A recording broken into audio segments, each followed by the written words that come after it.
Hello and welcome to our dev updates video for May 2026. I'm Natalia, lead game artist on our Souls-like RPG called Eldoria. My brother and I and a few other friends have been working on the game, and we want to give you a dive here on what we've been working on in the month of May. So what you're hearing right now is our title screen music, and our composer Michael has done a wonderful job on this. I think you guys can hear it pretty well. So he made the theme music for the title screen. We're going to go right into the dungeon here. And he also created the Lost Labyrinth music. You can hear that as well. So I'm just going to go throughout the floor. Did expand the dungeon, so we now have 3 floors. And we also have a Magic Spring sound effect, which I'll show you guys later on in the dungeon. We moved around a bunch of items, so it's better paced for actually playing the demo once the demo is out. So we have our Toxic Spore spell and our Birch Wand. We have a bunch of bugs that we're going to be fixing and that we're aware of. So, if you can tell, when I'm casting the spell, Amara's feet used to switch around back and forth upon, like, casting the spell and going into her combat stance where she's more crouched. So her right foot generally stays in front at all times. It felt a bit awkward before, and now it feels a lot more natural.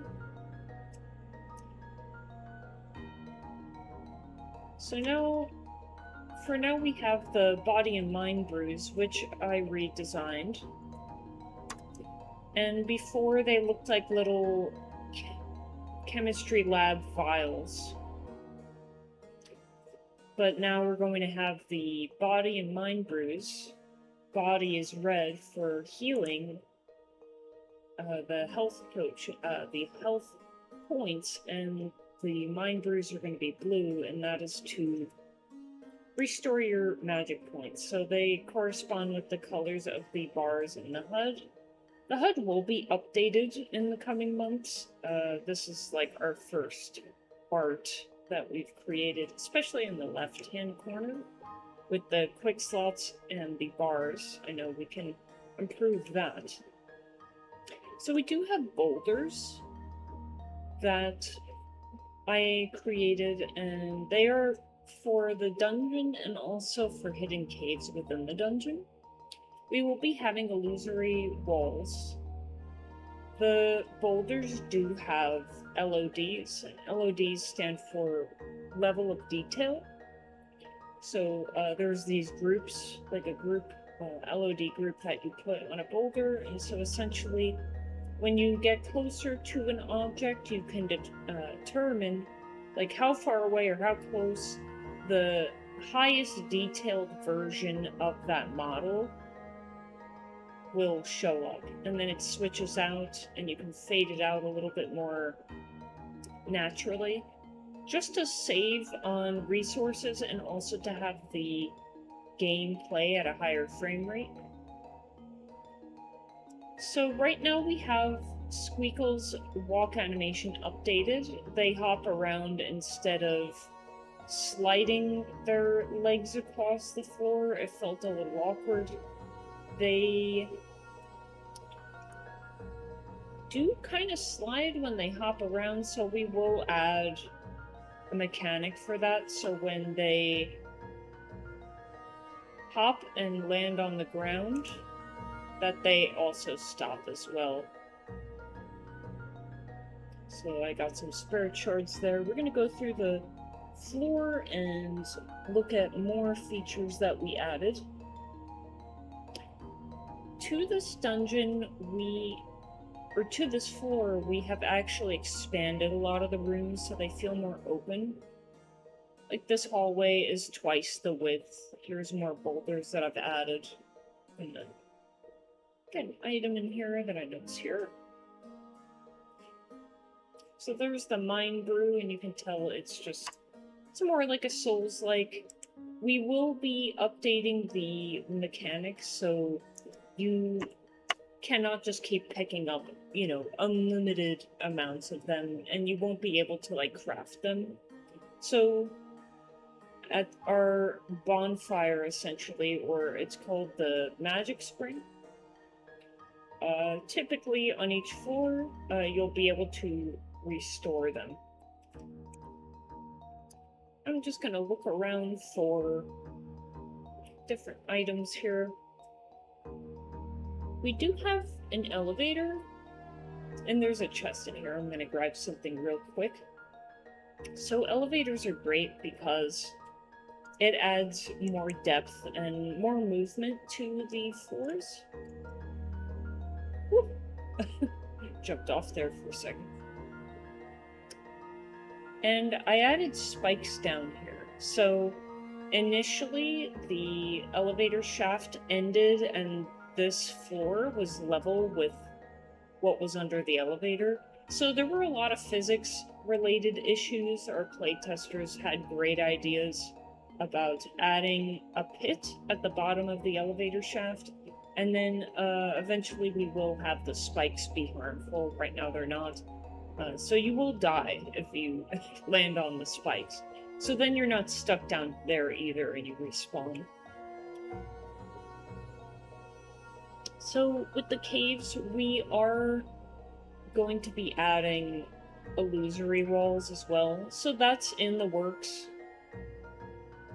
There is an illusory walls, by the way, they're going to look like doors like this that are blocked off, and you don't know which one it is. So the coming present state that you'll be able to use, that's kind of like Witcher senses. Or you could just attack a wall that looks suspicious like this, and it will phase out and turn into these doors. And then you may find a cave or something like that with possibly unique enemies, unique items that you can't find anywhere else. So just looking at my list of features here, we did update the UI navigation.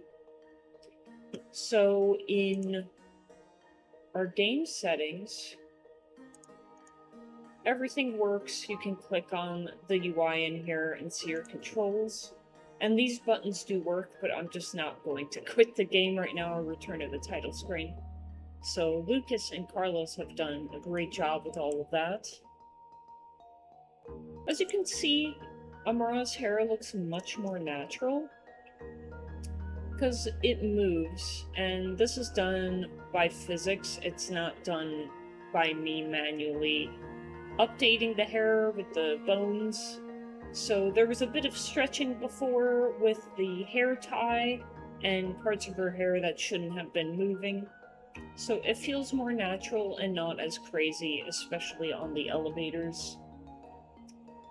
Carlos updated the lighting and the saturation of everything in the dungeon, so it feels less washed out and has more saturation.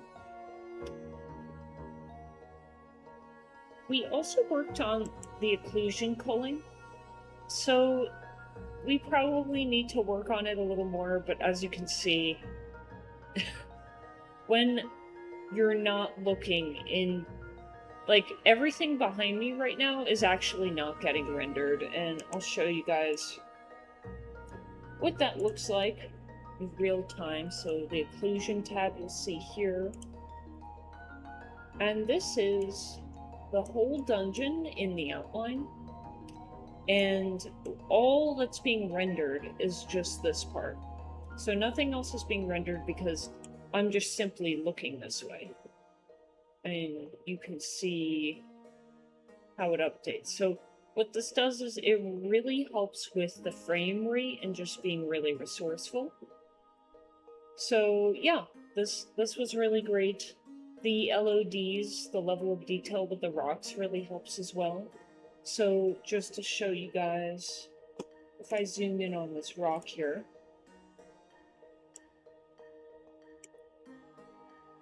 you'll see that it has two child objects underneath it. This is the parent, and LOD0 is the highest detail version of this rock. And as you zoom out, you'll see that the model on the left actually changes here. So it has more detail, and you see how it's more, like, it has less topology. And then here it just disappears. So it fades. I put it on the setting of crossfade. I feel that looks the best right now. So I created two different models for this. And if I click on the mesh, you can see it here. So this is LOD1, the lower version, the lower detailed version, and this one has more faces and topology on it. So we want the game to look great for wherever the player is and is able to see, and make the playing experience as smooth as possible. In here, I think at the top, I experimented a lot with level design. And so having the dungeon feel satisfying, so when you go up the stairs and you go out of your way to look for something, it seems like there should be something there. So just adding more rocks, making the dungeon more wide and spacious, because when the enemies get more difficult to fight, you'll want to dodge and dodge roll and move around and avoid their attacks, so you're definitely going to need the space for that. Now you can hear in here is the Magic Spring, and you can hear it behind the door, so I feel this was really great to kind of hint, oh, there's something that I want to search for. I don't see it yet, but it encourages exploration.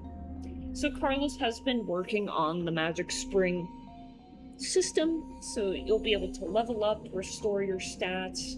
It will reset the enemies in the dungeon. And so if you noticed, I did that kind of quick, but when the item was coming out, the glowing effect does not begin until it lands on the ground. So that's thanks to Carlos. Thank you, Carlos. So we can get another look here at the item popping out of the chest. So the visual effect does not begin until it lands on the ground. So this is one of our passive spells that we will be implementing soon. So we're going to go to floor 2, and this is where now the corrupted enemies will be.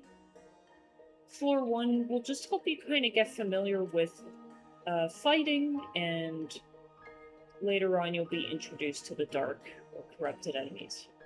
We had a great feedback from a playtester, and that was initially before we would have it so you could only go up to here and you would interact with the stairs to go to the next floor, but it feels much more natural to go down.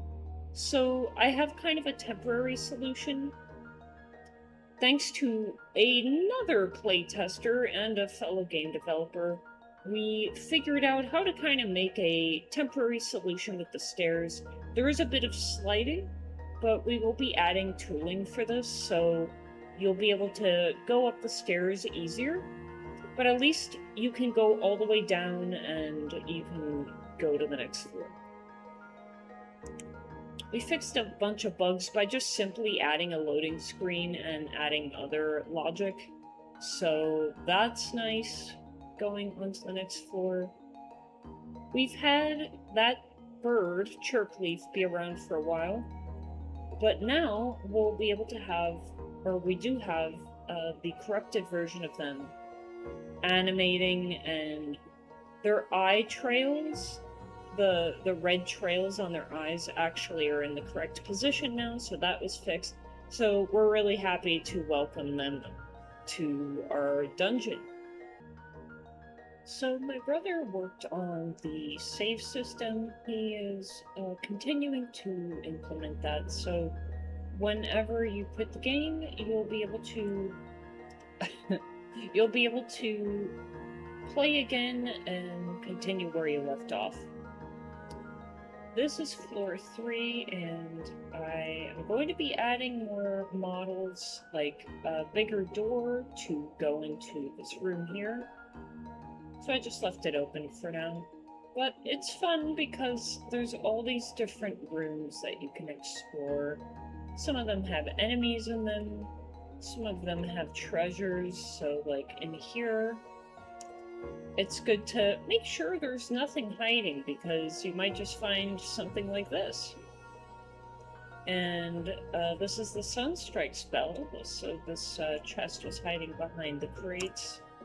So this would be the boss room, right? And I don't have any enemies in here yet because we're just setting up the entire game to be as it will be without placeholders for when the demo is out. So we're going to keep it like that. That will be a lot of fun to make a boss.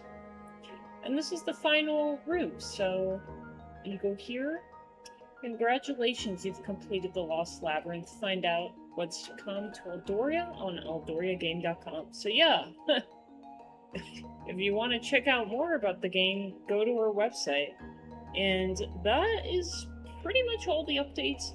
We did a lot of bug fixing. There's a lot of technical little nuances and things.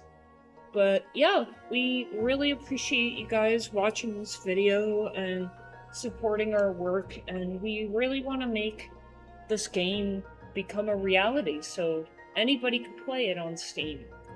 Alright, so thank you for watching, and I will catch you next time.